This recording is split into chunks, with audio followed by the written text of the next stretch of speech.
Stay tuned to see how I created this purse wall hanger.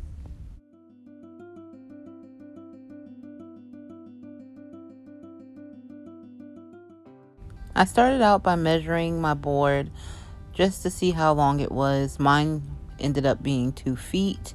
Of course, you can make this as long or as short as you want. It's easily customizable.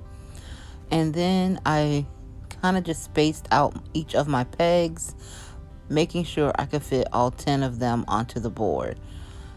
I technically did not really measure the spaces in between each of them. I eyeballed it and made sure that it looked good to my liking and staggered the pegs on the board.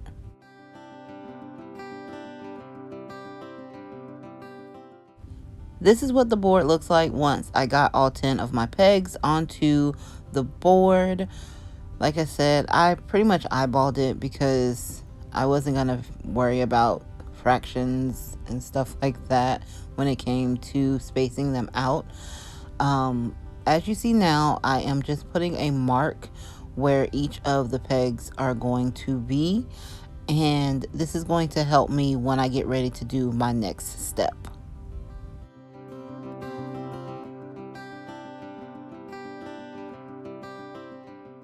Next, I started to prepare my pegs by starting to drill a hole in the center of each of the pegs. This is just going to make the process of adding the pegs to the board so much easier. And of course, that happens sometimes. So you just pop your attachment back out. I'm just showing you what the hole looks like.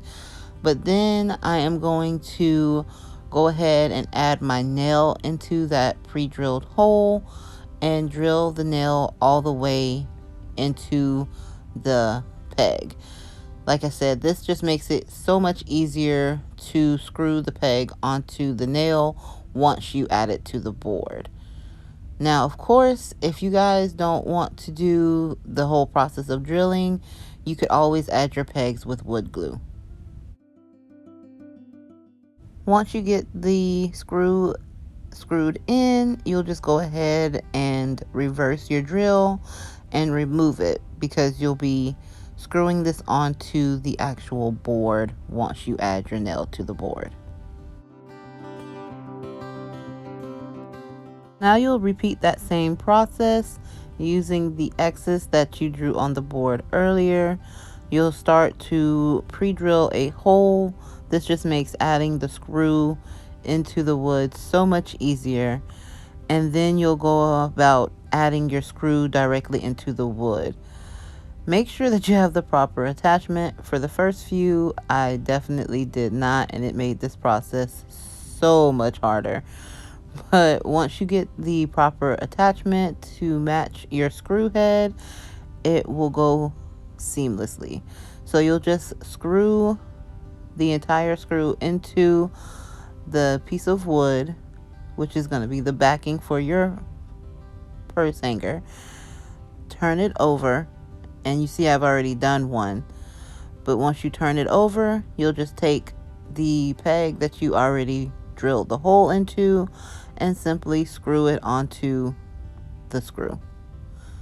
And it's that simple. So you'll continue to do that for all 10 of your pegs, just going ahead and going by each of the X's on the back of the board. Pre-drill your hole in your pegs and then add your screws into the board. And this is what your finished DIY purse wall hanger will look like. I really like how it came out. I appreciate the fact that I was able to get 10 pegs onto the board. I am not a huge purse girl, but somehow I have accumulated a lot, and this is just really a nice practical way to hang them up in my closet and keep them organized. Leave me a comment letting me know whether you would use your wall hanger for purses or scarves or maybe even hats. Make sure you like this video, share it with a friend, and subscribe to the channel. Wherever you are and whatever you're doing, I hope you're having a great day, and always keep creating. All right, love you guys. Bye.